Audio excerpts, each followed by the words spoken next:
Parliamentary system here and how we choose elected officials is fairly straightforward. It's a concept based on first past the post. So the individual who receives the most number of votes wins.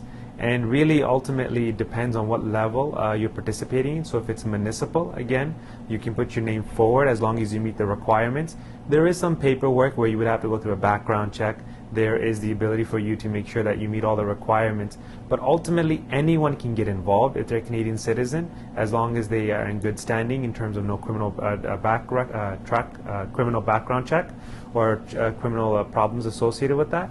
But ultimately, even at a political level and at a federal or provincially, it is a very straightforward process. You put your name forward with the political parties. You can get involved directly as a candidate. You can get involved in the process because it's based on whoever gets the most number of votes. So in our parliamentary democratic system, it's really based on the Westminster style that we see from United Kingdom. And again, we are a constitutional democracy.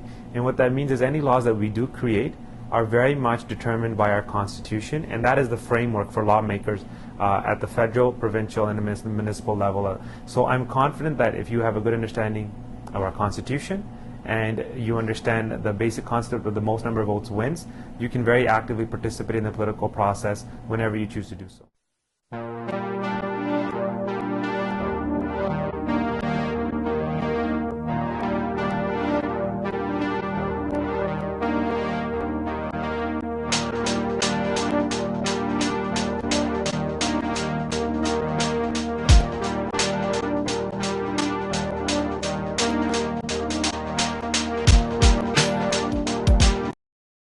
I think you raise a good point in terms of political parties and how they select their candidates. I was extremely fortunate in 2004 when I decided to contest a nomination that it was an open and fair and transparent nomination. But in many instances that's not the case, and that's very frustrating because there is a process where they vet candidates and there's a process where they select candidates. And those are legitimate challenges that people of diverse background face because they have difficulty of getting through that process, and so ultimately they never have a fair opportunity